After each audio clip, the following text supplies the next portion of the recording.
Doctor Arif ഹുസൈനിലേക്ക് പോവുകയാണ്. Doctor Arif Hussain, ആദർശ കുനിയിലും പറഞ്ഞു നിർത്തിയ ഭാഗത്തു നിന്ന് നമ്മൾ തുടങ്ങുകയാണെങ്കിൽ, നേരത്തെ ഒരു വിദ്യാർത്ഥി പ്രക്ഷോഭം മാത്രമായി തുടങ്ങിയ ബംഗ്ലാദേശിലെ പ്രക്ഷോഭം ഷെയ്ഖ് ഹസീനയുടെ പലായനത്തിലേക്ക് എത്തുകയാണ്. അവിടെ ആ സർക്കാർ വീഴുകയാണ്.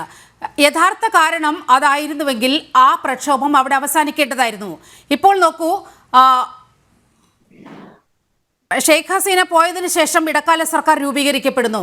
ഈ ഇടക്കാല സർക്കാർ ആദ്യം ചെയ്യുന്നത് അവിടുത്തെ ജമാഅത്തെ ഇസ്ലാമിയെ ആ നിരോധനം എടുത്തു മാറ്റി അവരെ സജീവമാക്കാൻ പ്രേരിപ്പിക്കുക എന്ന ദൗത്യമാണ് ആദ്യം തന്നെ യൂനുസ് സർക്കാർ കൈക്കൊണ്ടത്.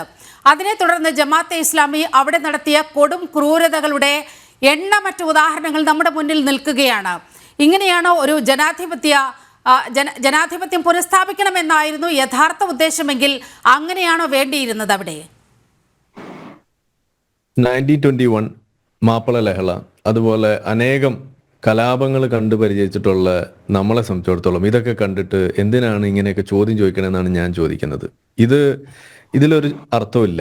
കാരണം ഇസ്ലാമിസ്റ്റ് രീതി എന്ന് പറയുന്നത് ഇത് തന്നെയാണ്. നമ്മളിവിടെ കണ്ടിട്ടുണ്ടല്ലോ, മിഷൻ 2047 പോപ്പുലർ ഫ്രണ്ടുകാർ എഴുതി ഇവിടെ പബ്ലിഷ് ചെയ്ത അവരുടെ ഒരു ഡോക്യുമെന്റ്. എന്താണ് അതിനകത്ത് എഴുതി വെച്ചിരിക്കുന്നത്?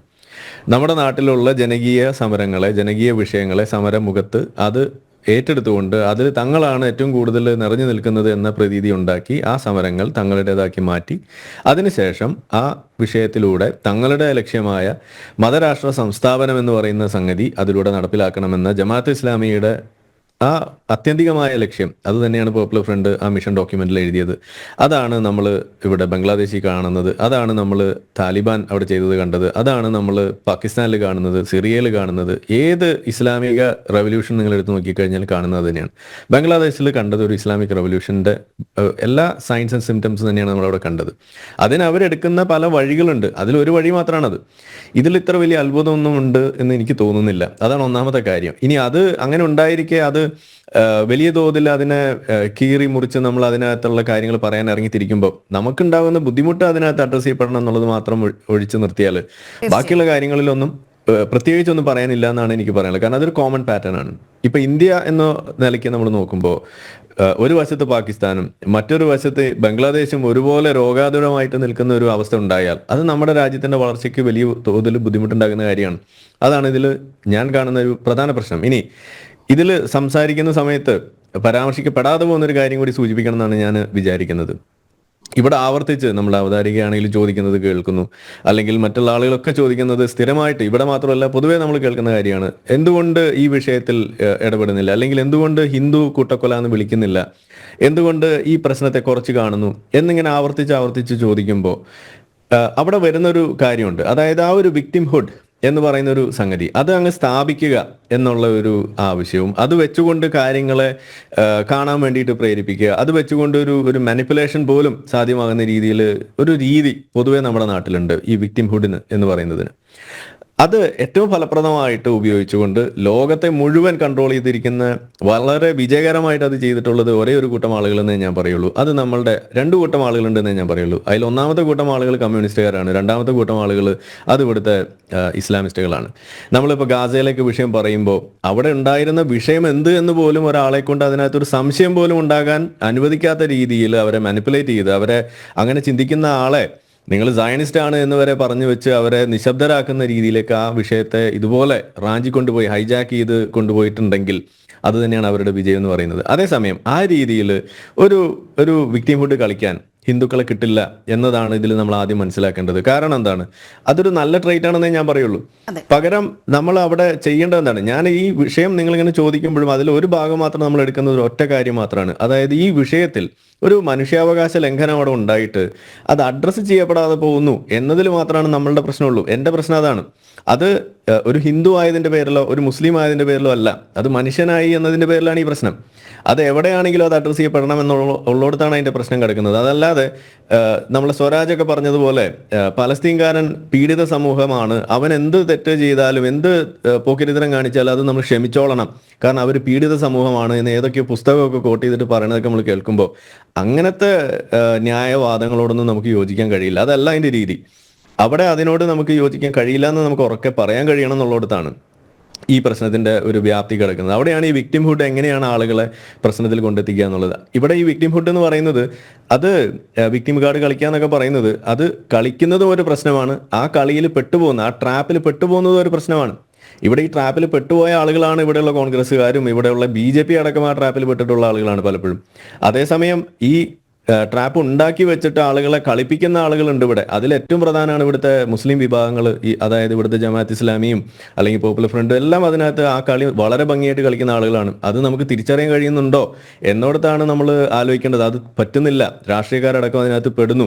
ഈ ഒടുവിൽ നടന്ന ആ ഒരു ഇലക്ഷന്റെ സമയത്ത് പോലും SDP വോട്ട് ഞങ്ങൾ കോൺഗ്രസിനാണ് കൊടുത്തതെന്ന് പറയുമ്പോൾ നിങ്ങളുടെ ആ വർഗീയ വോട്ട് നമുക്ക് വേണ്ട എന്ന് പറയാൻ പോലും ത്രാണിയില്ലാത്ത അവസ്ഥയിലേക്ക് ഇവിടുത്തെ കോൺഗ്രസ് ഒക്കെ മാറുന്നുണ്ട്. അത് തന്നെയാണ് ഇവിടുത്തെ പ്രശ്നം. അപ്പോൾ മതേതരത്വമായാലും ജനാധിപത്യമായാലും ഈ വിക്ടിം കാർഡ് കളിയാണെങ്കിലും ഇതൊക്കെ ഒരു കൂട്ടം ആളുകൾക്ക് മാത്രം അവർ മാത്രം ശ്രദ്ധിക്കേണ്ട വിഷയമാക്കി മാറ്റുന്നതിനോടാണ് നമുക്ക് യോജിപ്പില്ലാത്തത്. ഇതൊരു പ്രശ്നമായിട്ട് നിങ്ങൾ കാണുന്നുണ്ടെങ്കിൽ അത് എവിടെ കണ്ടാലും അതിന് ഈക്വലി നിങ്ങൾക്ക് എതിർക്കാൻ കഴിയണം. അതിവിടെ നടക്കുന്നില്ല. ഗാസയിലെ പ്രശ്നം വരുമ്പോൾ അതിലെ വിഷയം എന്ത് എന്ന് പോലും അന്വേഷിക്കാൻ തയ്യാറാകാതെ എന്തു തന്നെ ആയാലും ശരി നമ്മൾ അവരോട് ഒപ്പം നിൽക്കണം എന്ന രീതിയിലേക്ക് ആ മാനിപ്പുലേഷനിൽ പെട്ടുപോകുന്ന ആ ട്രാപ്പിൽ പെട്ട് ഞങ്ങൾ ഇറങ്ങി നിന്നു കൊടുക്കുന്ന അവസ്ഥ, അതിനെയാണ് നമ്മളിവിടെ ചോദ്യം ചെയ്യേണ്ടത്.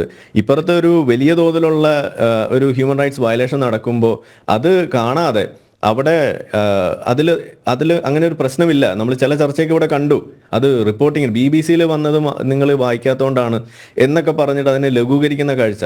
ഞാൻ അവിടെ ജീവിക്കുന്ന ആളുകളുമായിട്ട് നേരിട്ട് സംസാരിച്ച അനുഭവം കൊണ്ടും കൂടിയാണ് പറയുന്നത്. വലിയ തോതിൽ അവിടെ പ്രസ് ഫ്രീഡം ഒപ്രസ് ചെയ്യപ്പെട്ടിരിക്കുന്ന രാജ്യമാണ് ബംഗ്ലാദേശ് എന്ന് പറയുന്നത്. ഈ കഴിഞ്ഞ ദിവസം അവിടെ ഒരു 200ഓളം ആളുകളുടെ പ്രസ് ലൈസൻസ് ഒക്കെ റദ്ദാക്കപ്പെടുന്ന അവസ്ഥ ഉണ്ടായിട്ടുണ്ട്.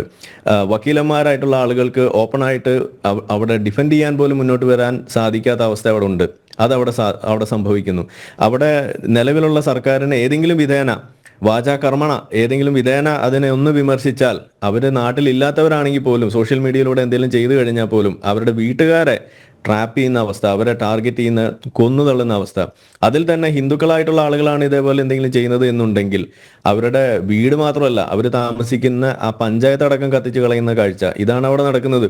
ഇത് നമ്മൾ നേരിട്ട് അറിയുന്ന കാര്യങ്ങളാണ്. അപ്പൊ ഇതൊക്കെ അവിടെ നടക്കുമ്പോഴും ഇതൊന്നും പത്രത്തിൽ വന്നിട്ടില്ല എന്നതിന്റെ പേരിൽ ഇതൊന്നും നടക്കുന്നില്ല എന്ന് പറഞ്ഞു നിൽക്കുന്ന ആ ആനുകൂല്യം അത് നിങ്ങൾ ഇവിടെ ഗാസയിലെ ആളുകൾക്കും കൂടി കൊടുക്കണ്ടേ, ഇസ്രായേലികൾക്കും കൊടുക്കണ്ടേ എന്നാണ് നമ്മൾ ചോദിക്കുന്നത്. ഇരട്ടത്താപ്പ് പറ്റില്ല.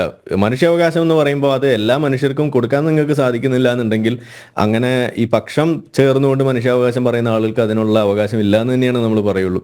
അപ്പോൾ ഒരു കാര്യം കൂടി അവസാനമായിട്ട് പറയാനുള്ളത്, ഈ വിക്ടിംഹുഡ് കളിക്കാതെ നിൽക്കുന്ന ഒരു രീതി, അത് അങ്ങനെ നമുക്ക് ഉണ്ടായതുകൊണ്ട് തന്നെയാണ് ഭാരതം എന്ന രീതിയിൽ നമുക്ക് ഉയരാൻ സാധിക്കുന്നത്. നമ്മൾ ഇന്നിപ്പോൾ ചന്ദ്രനിൽ വരെ തൊടുന്ന അവസ്ഥയിലേക്ക് നമുക്ക് മാറാൻ കഴിഞ്ഞിട്ടുണ്ടെങ്കിൽ നമ്മളുടെ സമൂഹം ഈ വിക്ടിം കാർഡ് കളിച്ച് ജീവിക്കുന്നതിൽ നിന്നും മാറി നമ്മൾ ഒരു റിസൈലിയൻ്റ് ആയിട്ടുള്ള ഒരു സമൂഹമായിട്ട് നമുക്ക് മാറാൻ കഴിഞ്ഞു എന്നത് തന്നെയാണ് അതിനകത്തൊരു പോസിറ്റീവായിട്ട് നമ്മൾ കാണേണ്ടത്.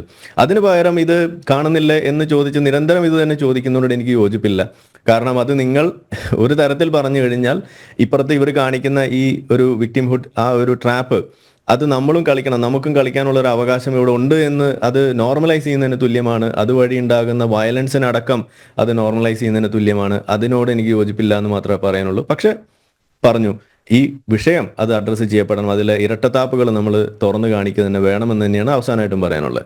ഡോക്ടർ ആരിഫ് ഹുസൈൻ അദ്ദേഹത്തിന്റെ അഭിപ്രായമാണ് ഇക്കാര്യത്തിൽ പങ്കുവച്ചത്.